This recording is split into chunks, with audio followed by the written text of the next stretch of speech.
в момент. Там русские войска, главной храбрости пример. Наши пацаны, наши красавцы.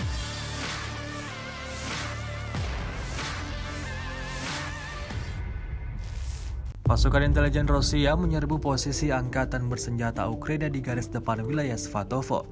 Rekamannya ramai beredar di media sosial Telegram pada Kamis 22 Desember 2022. Dalam rekaman tersebut menunjukkan aksi kelompok penyerang Rusia dalam menyerang posisi pasukan lawannya di tengah pemukiman yang kini sedang berubah menjadi reruntuhan selama pertempuran sengit. Tidak tanggung-tanggung, rentetan tembakan dilepaskan ke arah target.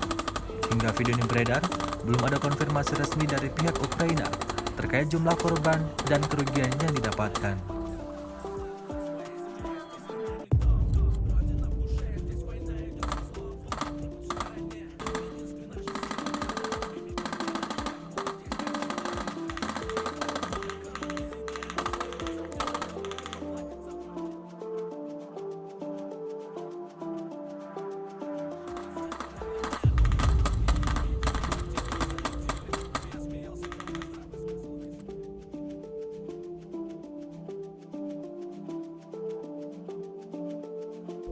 Rusia melaporkan secara total 348 pesawat Ukraina, 187 helikopter, 2.691 kendaraan udara tak berawak, 399 sistem rudal anti pesawat dieliminir sejak awal operasi khusus.